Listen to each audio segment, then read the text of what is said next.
ex-BuzzFeed employees. I'm talking about the Try Guys, Ladylike, Worth It, BuzzFeed Unsolved, and more. BuzzFeed used to really be that girl on YouTube. I was watching pretty much every single video. Did it confuse me as a high schooler why they had multiple channels with names differentiated by colors that had nothing to do with the channel's actual content? Yeah, but I still subscribed. The content meta back then had a heavy emphasis on identity, skits, relationships, trying random things, and sharing trauma. In this video, we'll be recapping some of the most popular BuzzFeed series, what happened to the employees that worked on them, and the drama and controversies that have followed. And please do not be offended if I don't bring up your personal favorite ex-BuzzFeed employee. When I was researching for this video, I remembered just how many characters we have in the 2010s BuzzFeed universe. We could be here for days recapping, but I narrowed things down to the main series pillars and some of my honorable mentions at the end. And with all that said, let's get into it.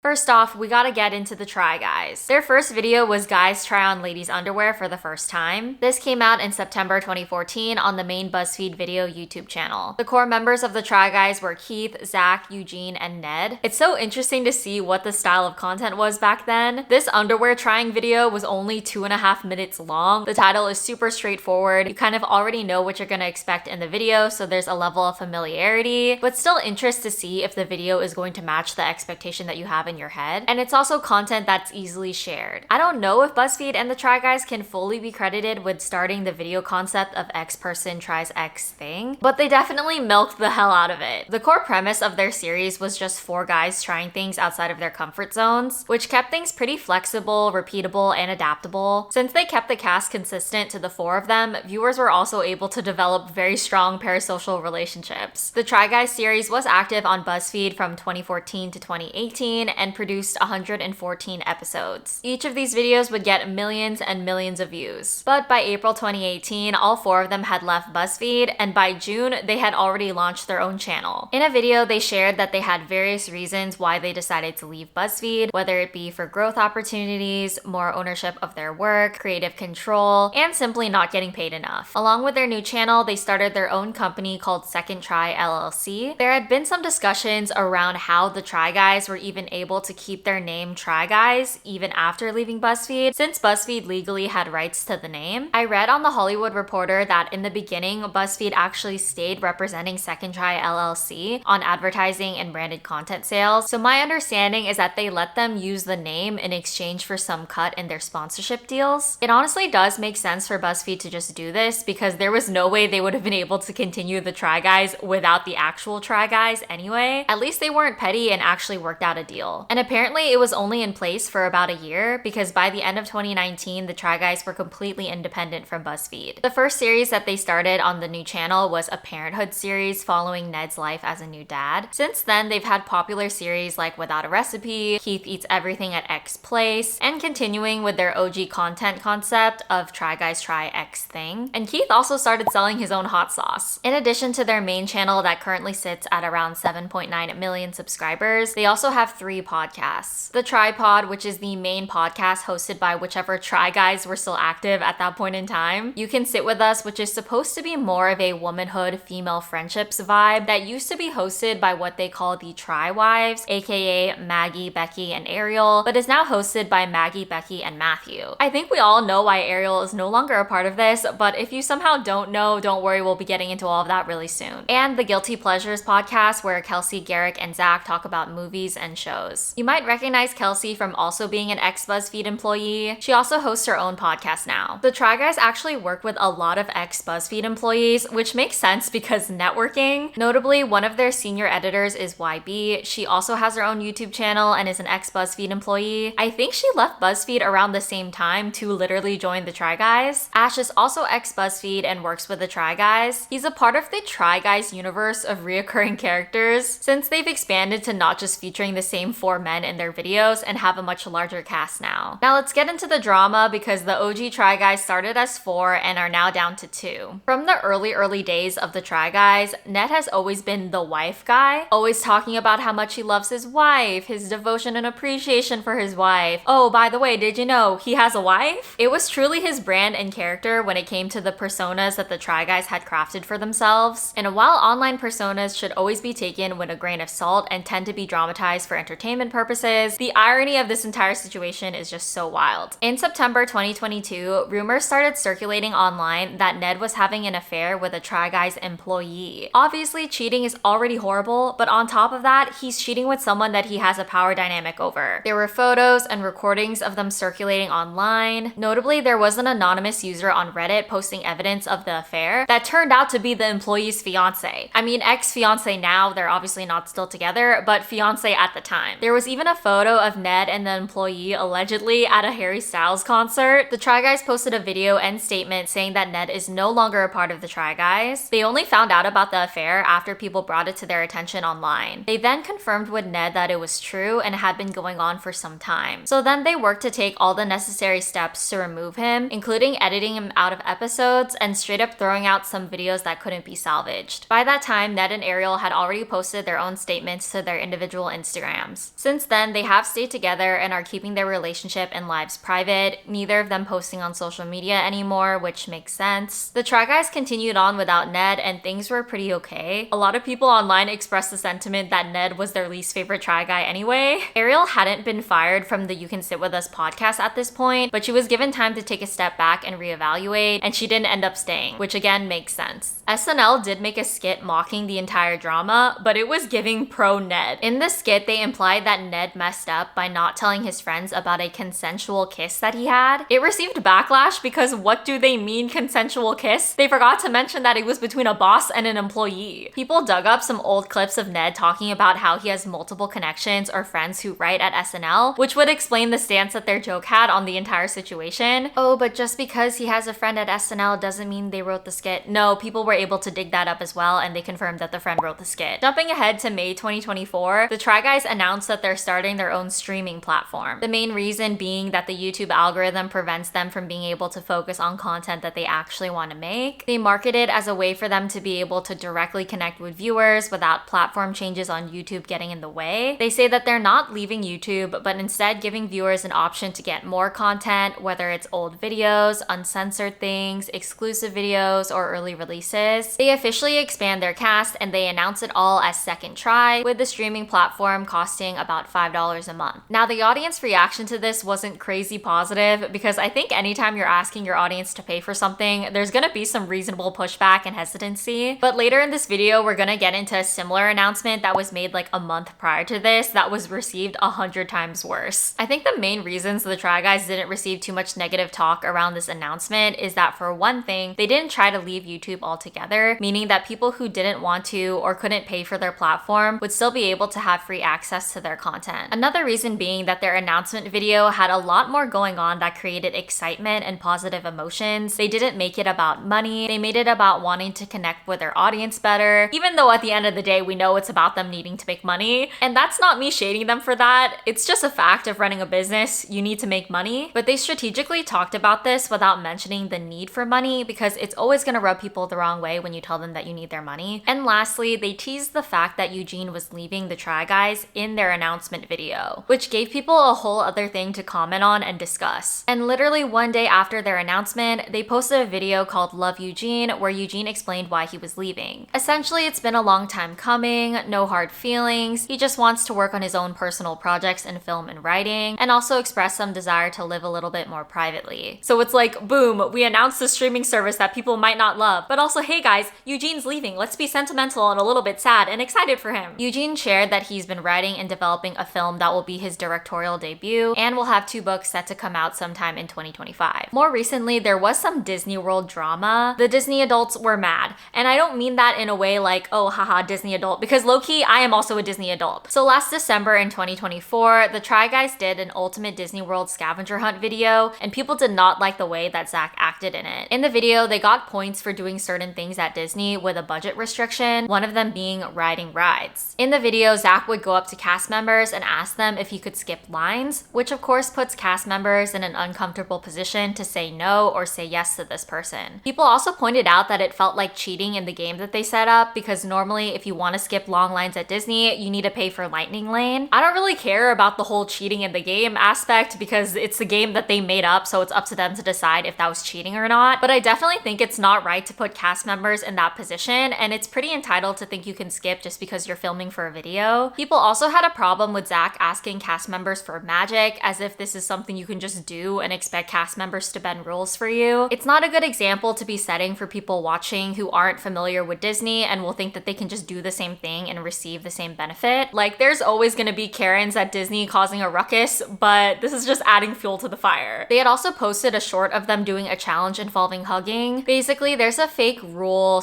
/ rumor that the characters at Disney can't stop hugging you until you stop hugging them. So they had Quinta hug Mickey Mouse for as long as he could. It's just a weird thing, man. Like, why are you making these characters hug you? They're just trying to do their job. It's just creating uncomfortable situations for entertainment purposes. They did delete the short, and ultimately Zach did address it in the Try Guys Discord and in a YouTube comment on the video. In the grand scheme of things, this isn't really a big deal. Yeah, he shouldn't have done that, but he acknowledged it and apologized. We move on. Disney will be fine. Everything will be fine. Then in February, Zach and Keith posted a talking video about how it's going with their streaming platform. They admit that their YouTube channel hasn't been doing very well in the last year because they've channeled most of their energy into Second Try. They say they want to work on better communication with their audience so people can know clearly what they're getting on YouTube versus the streaming platform. They talked about their successful series and what they're hoping to do to improve the platform and get more subscribers. Overall, they say it's been going awesome, that they have more subscribers than they thought they would at this point, and that they're close to having enough to make all of their content dreams come true. Sure, they could be lying about how well it's going, but I'll just choose to believe them. But yeah, that's what happened to the Try Guys. Now for what kind of feels like the girl version of the Try Guys, Ladylike. The Ladylike series focused on content around the experiences of being a woman and womanhood. They would make videos on fashion, beauty, lifestyle, and topics like periods, hair removal, Photoshop, beauty standards, etc. Ladylike was created by Sophia and Freddie. Also a part of the Ladylike core cast was Chantel, Devin, Kristen, and Jen. Editing just seen here because I forgot to mention Candace. She was there at the very beginning of Ladylike. She was the first member to leave BuzzFeed in mid-2016.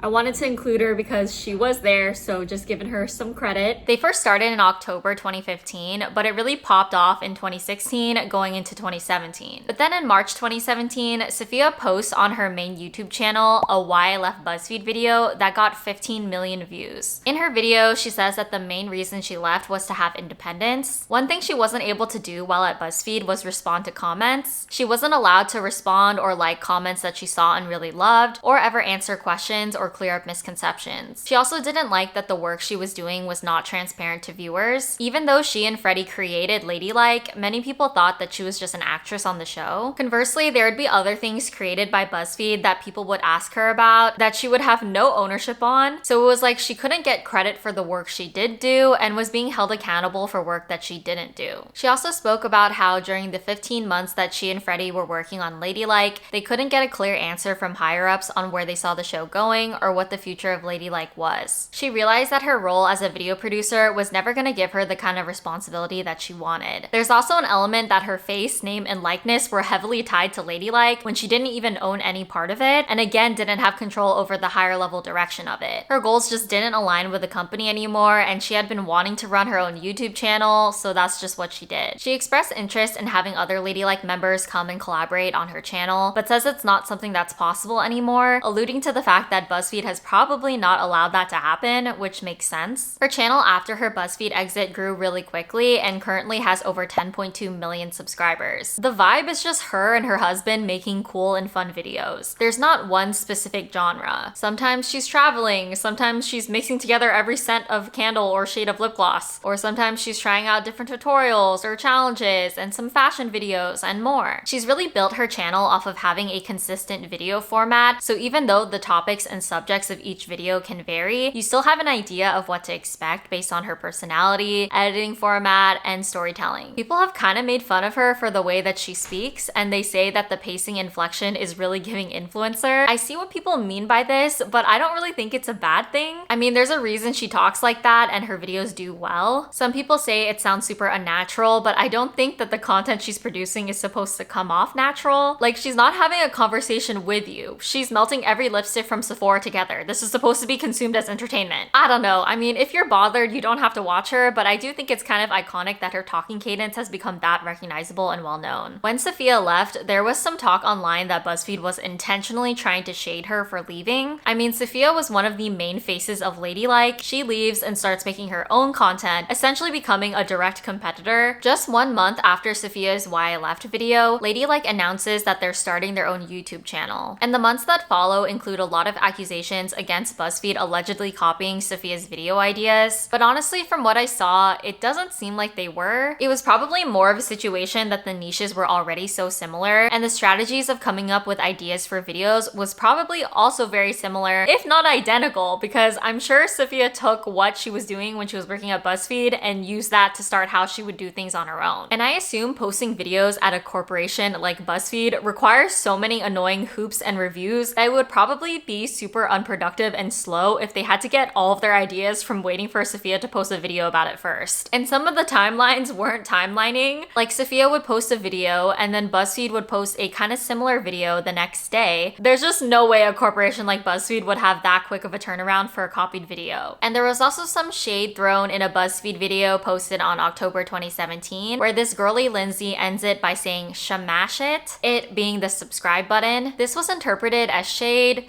Well, honestly, I say interpreted, but it was shade against Sophia since she ends her video saying shamash that like button and shamash that subscribe button. It's like a key piece of her branding, and then they just like mocked her in their video. They got some reasonable heat for it in the comment section because just why? Like, y'all could have easily edited that out. Like, not BuzzFeed getting messy over an employee leaving and finding success on their own. Someone online said that Sophia tweeted something in response to all of this happening, saying that she was hurt by it, but I have no evidence of such tweets, so take that with some salt. So moving forward a bit into 2020, COVID and the lockdowns happen, and Sophia takes some time away from YouTube, which is understandable. In September 2020, she makes a blog post detailing where she's been and why she left. One of the reasons being a growing sense of failure. She talked about struggling with always being behind schedule on her channel, which led to an ongoing feeling of failure and shame. She felt pressure to keep up and had a fear of losing momentum, which kept her from building a more sustainable system. Number 2 being impact of online criticism. Negative comments about her voice, appearance, and behavior started to deeply affect her self-confidence. Y'all, again, people need to chill on the way that she speaks because she's been getting criticism no matter which way she talks. 3 being isolation from friends and family, since after her wedding, which was in November 2019, she realized how much she missed being close to her loved ones, and the pandemic intensified her homesickness and made her question why they were still living far from family when their work no longer required it, which then prompts their move back to the East Coast. 4 being general quarantine blues. The isolation during the pandemic made it hard for her to stay motivated or productive. She felt pressure to produce content when people needed it the most, which made her feel even worse about everything. I'd say that she did really bounce back after this. Her YouTube channel is still doing great, and I hope that she's in a better mental state. 2020 was really rough for everyone in different ways. Also, by the end of 2020, all of BuzzFeed Ladylike's core members had left the company, and Ladylike was dead. Chantel, Devin, Kristen, and Jen have all made videos talking about their exit from BuzzFeed in varying levels of detail. To my knowledge, Freddie hasn't posted anything online about her experience at BuzzFeed, but it's kind of implied that since all of the women were working on Ladylike closely together, there's probably some general themes to take away of what led to their exits. Even some similar things that were also shared in Sophia's video years prior. A mix of not owning the work, not having a clear view of the direction and high-level strategy, increased expectations and demand with no increase in resources, mental health declines, and personal career goals that just no longer aligned with staying with the company. From what it looks like, Chantel, Devin, and Freddie pursued more traditional TV and film related roles, so keeping within the same industry and not going down the full-time YouTuber route or production company route. They also have a shared podcast called the Money Honeys Pod, where they cover topics around financial security and wealth management. Honestly, really important topics. Also, random side note, but did you guys know that Devin played Cho Chang in a Harry Potter musical? Not the crossover I was expecting, but maybe the crossover that we needed. Kristen and Jen have a video talking about why they left BuzzFeed that goes into the most depth about the struggles they were facing. They both talk about their mental health problems leading up to their exit, and they share a very relatable feeling of being put on this treadmill of work that you feel like you can't get off of, feeling bad, but then also feeling guilty about feeling bad because you have this job that pays you and gives you health insurance. On top of that, BuzzFeed had a large layoff in early 2019 that affected a lot of people that they knew and that they had worked with, and that just made them feel even more like they couldn't leave. They were constantly made to feel like if they just did a little bit more, then it would all be worth it and everything would all be good. But obviously that little bit more was never just a little bit, and the goalposts that they had set out for them could never actually be reached. They also brought up an interesting point about how BuzzFeed was able to, in a way, take credit for having them work for them as diverse women. I mean, that definitely had an impact on BuzzFeed's image, and at the time, they were constantly playing on identity as a theme in their videos. So I do understand being an underrepresented group and feeling like you're kind of being taken advantage of. They now have a shared YouTube channel called The Kitchen and Jorn Show,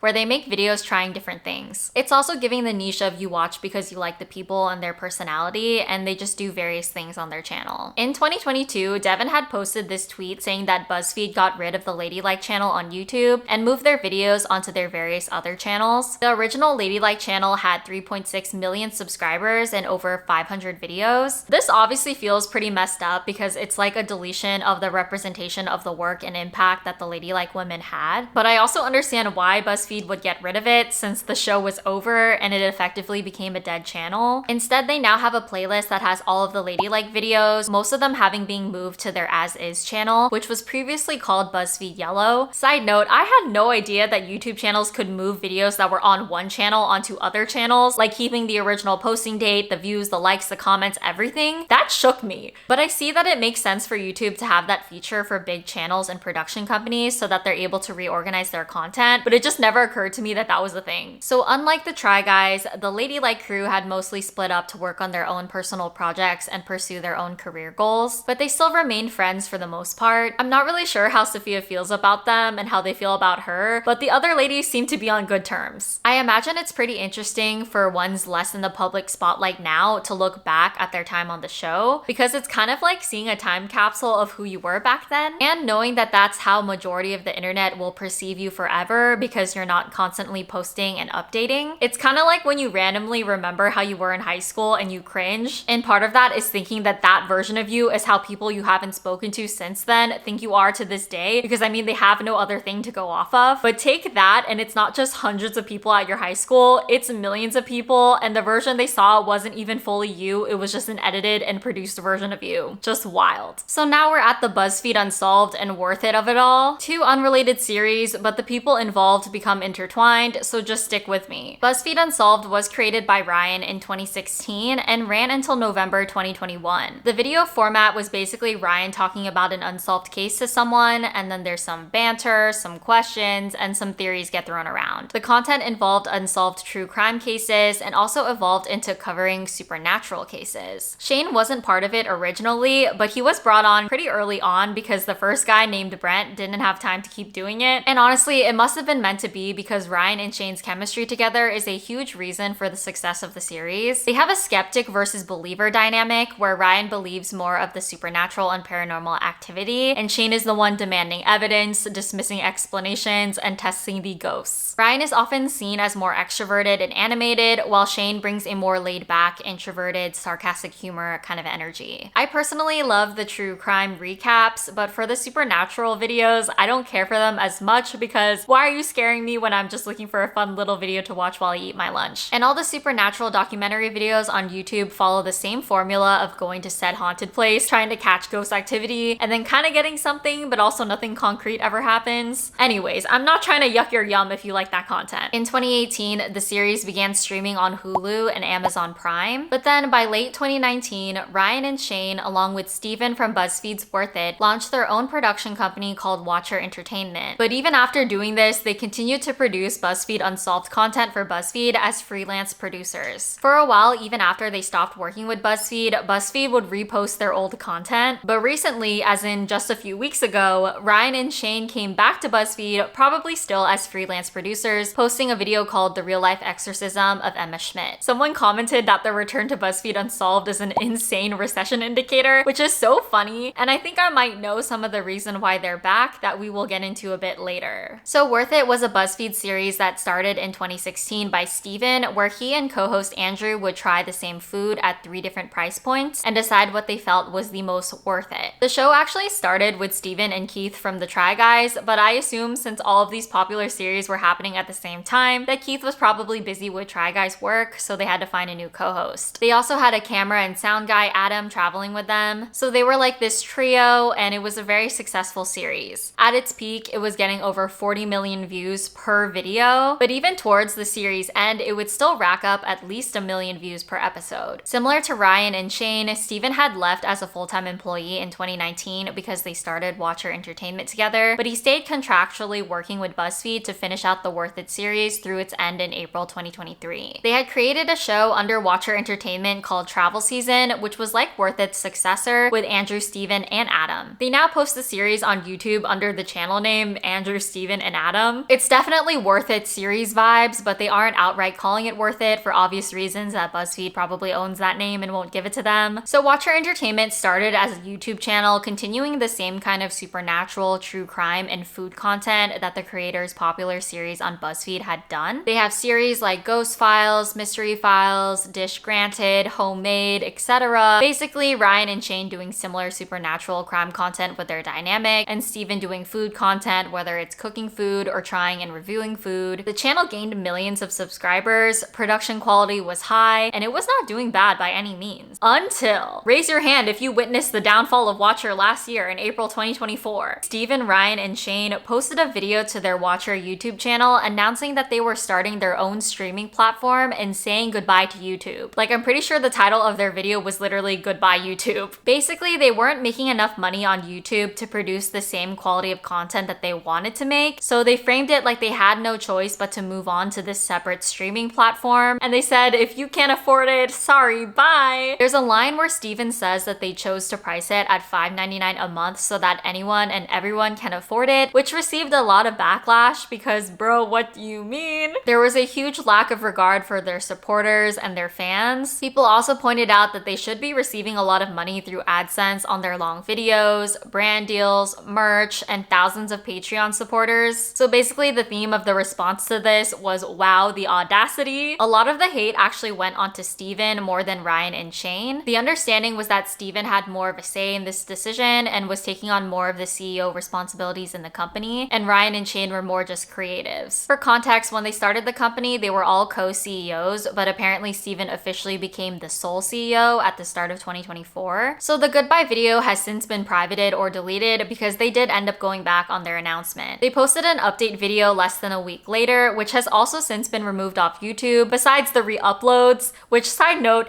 thank you to anyone who re-uploads things that get deleted because that just saves me when I'm doing research for these videos. In the video, they acknowledge the fans and supporters, saying that they're the reason they're even able to do what they do. They thank people for their support in watching, engaging, buying merch, and being their Patreon members. They announced that their Patreon members would have free access to the streaming platform, and if they had already purchased a subscription, they could then get a refund, which is kind of wild to me that they needed all that backlash in order to make the change. Like, shouldn't that have already been a given that Patreon members get the subscription for free? They say that their goodbye YouTube video was insensitive and they did a bad job at announcing their reasons. They then say that their episodes will be ad-free and available a month earlier on their platform, but after that, you can still watch them for free on YouTube. They emphasize that the reasons they had to do this was because of YouTube's changing algorithm and them not wanting to have to change their content to appease advertisers. And they didn't want to have to lay people off, which unfortunately we'll see how that ends up going. They've also talked more about it during a podcast episode where they echoed the same sentiments of them not wanting to hurt anyone, their love for content creation, and the struggle that they've had with finances and other aspects of running a company that they never had to deal with before when they worked at BuzzFeed. Look, I'm not gonna pretend to know the cost that it takes to produce one of their videos, so I'm not gonna sit here and say that this was 100% a money grab and that they didn't need to do this to keep their company alive. I actually do believe them when they say that they needed to do this for those reasons, but I don't think that they needed to get into this position to begin with. A lot of commenters expressed that they didn't need these super expensive videos where they fly out to locations and stay overnight or go to these special places to film. The core of what the fans loved was Shane and Ryan talking about cases and bantering, so it just felt like there was a misalignment in what they wanted their content to become and what the fans were actually here for. As creators, we always want to improve our content, but there is a point where bigger is not always better, and at some point, it's no longer sustainable to be a production company on YouTube YouTube, you just will not be making enough money to pay for everything and everyone you hire. Like, maybe it's possible, but it does sound really hard. And it felt like when they were trying to solve the problem, they looked to relying on their audience to solve it for them. Funny enough, after this controversy went down and the internet ripped them to shreds for having the audacity to ask for something like this, the Try Guys then announced their streaming platform just a month after, which I mentioned earlier was received a lot better than this was, probably due to the messaging and the vibe and the tone of the video and the fact that they didn't say goodbye to YouTube altogether. Also, to be clear, I'm not here to try and rip Watcher Entertainment a new one for fumbling this entire thing, but I do think it's interesting how the announcements were received very differently when they were essentially trying to accomplish the same thing. That is the power of marketing. I think YouTube channels who want to turn into production companies have a lot to learn from these situations, and when understanding if this type of business model is feasible, I have empathy for their goal and mission of what they want to do and how they may have felt this was their only option, but that doesn't mean that they deserve it succeeding. Good intentioned people run businesses that fail every day. Unfortunately, last March 2025, Watcher laid off their entire creative and production team. Their former CCO posted this on LinkedIn saying that they were laid off due to financial strain on the company. I'm not sure how many people that makes, but it is a substantial layoff to get rid of the entire creative and production team. I assume that these roles are now going to get done by contract employees, which definitely would be a lot less expensive since you don't have to give those workers benefits like Social Security and healthcare. While they did get some heat online for doing this since they're probably going to go work with a lot of the same talent, but are just hiring them as freelancers, other people online have said it's pretty standard for people to do this in the industry because it dramatically cuts down costs. And I do feel bad for them because it was kind of doomed either way, because when they tried to offload the financial issue onto their viewers with the streaming platform, they got backlash, so then it reached a point where they had to do something. It's just very unfortunate for the employees involved. And they are still posting on their Watcher YouTube account, and like I mentioned earlier, they have the Worth It-esque account with Steven, Andrew, and Adam. Only time will tell if their changes have made their channel more sustainable, and I am curious what direction they're moving towards. Oh, and this might also be why Shane and Ryan are back working with BuzzFeed to get a little extra cash flow. And now for some honorable mentions. So remember earlier I was complaining about BuzzFeed naming their channels after arbitrary colors? Well, one of these channels was named BuzzFeed Blue. It started as a mostly quizzes and experiments type of channel, but then eventually turned into BuzzFeed Multiplayer, which I think is in a large part due to the work done by Kelsey. Kelsey is known as the creator of the most successful series on BuzzFeed Multiplayer, where she played and completed the Sims 4 100 Baby Challenge. The challenge started in December 2018